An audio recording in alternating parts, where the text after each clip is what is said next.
Okay, let's talk about Sole. I'm going to have this as a separate video. At home, I have jars with Sole water in them. I did not bring a jar with me, so I had to make do at my parents' with this. So, this Sole right here is what I have left of all the Sole I brought. This was full. This was also full, so I've used a lot on our trip. Do you see how clear and nice this is? That is a good Sole. Your Sole should be clear. This one is not quite ready yet. I do not want to shake it up though, because what it does is it separates the part that the water cannot absorb, settles down in the bottom, as you see. This one I filled probably about to here of salt, just salt, and then filled the rest up with water. And at home I do the same thing, except it's in a jar.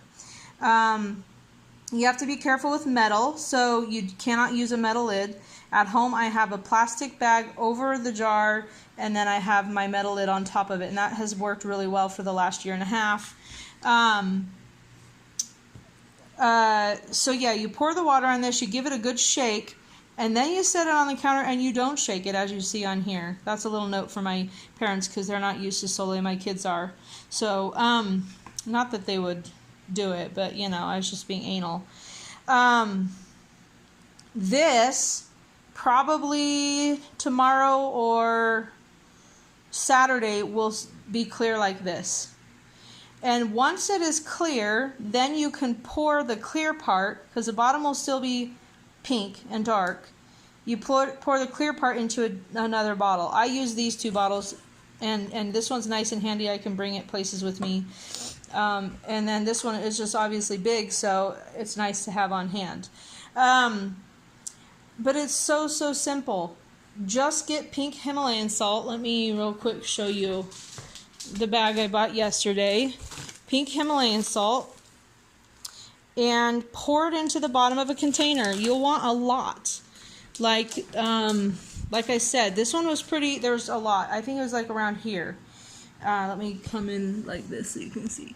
Like that. It was about that high of salt. And then the rest was water, and you shake it up. And then just let it sit on the counter for a few days. You do not need to refrigerate it. You don't shake it up again later. When you pour the clear part into another container, I add more pink salt and more water, shake it up, put it on the counter for a few days, and leave it alone again. Usually it takes just a day to get really clear, but this one's not. And maybe I put more pink salt in there than I realized. So, but I'm still going to just give it a couple of days and let it see, and that will get me at least through the rest of our trip. And I have Sole at home waiting for me too. So I know I've done Sole videos in the past. I did a whole lot of videoing last year, so you can look through all my old videos and try and find it. I tried to find it a little bit this morning, but I wasn't finding it. So when and if I do find it, I will post it or link to it or something so you can find it. But you have to have Sole every single day on the ketogenic diet. It's just not an option. Like I said, it's just not an option. I don't think you need to keep looking at my Sole bottles. But maybe you'd rather look at them than me, because I'm all sweaty and gross. But you don't get a choice. You need at least 4 tablespoons of Sole water a day. 4 tablespoons of Sole water. I like to put mine in water to dilute it a little bit. Tammy from Keto and the Chaos drinks hers straight.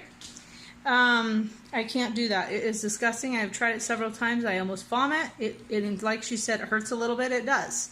So I dilute mine in water. You can also add potassium from No Salt. I think it's called No Salt or New Salt. And make yourself a Ketorade, because Gatorade Zero and Powerade Zero, they do not have enough sodium or potassium to keep your electrolytes balanced. Sorry, my nose is so itchy. We have fans on all over here in their house, my parents, and my nose has been so itchy since we've been here. A lot of people will do a little bit of Sole, a little bit of water, and some like water enhancer drops. You can totally do that. So the sky's the limit, but you have to drink it.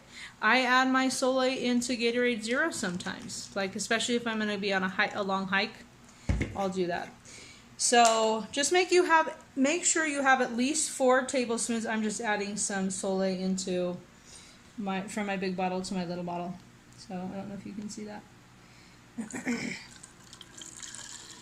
I have this little one out in the car. So, because we've been driving around a lot.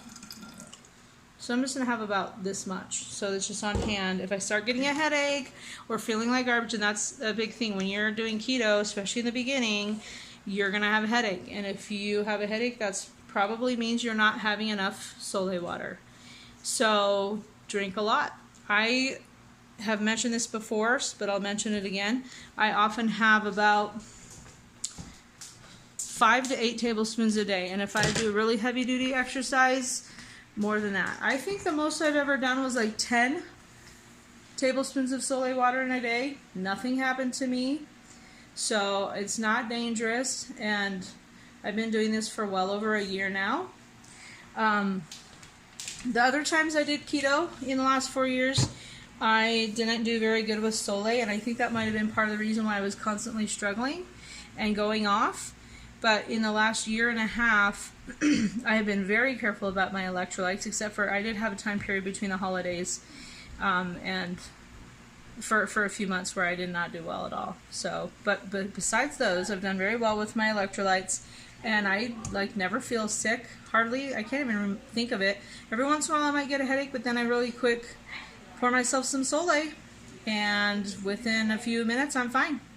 So your body is telling you, I need salt.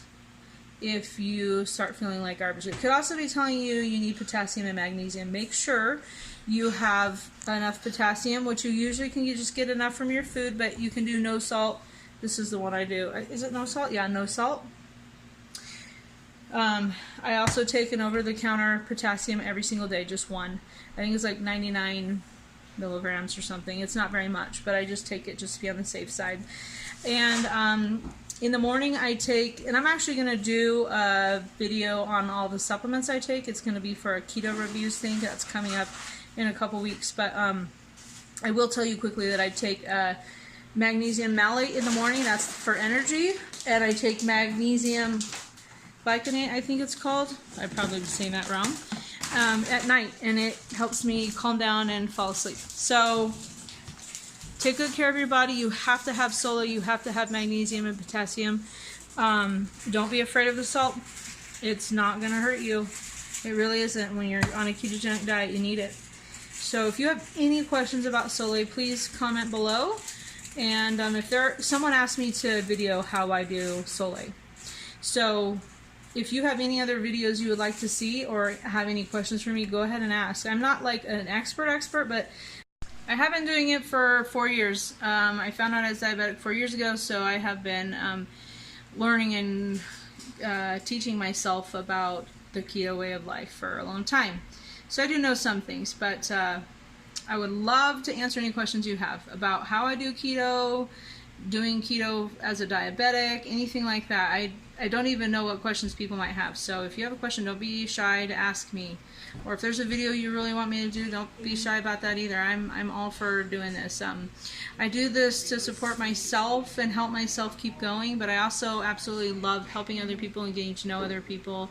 And if there's anything that I could ever do to help someone else, that would be such a special thing for me. So anyway, I will check in with you later.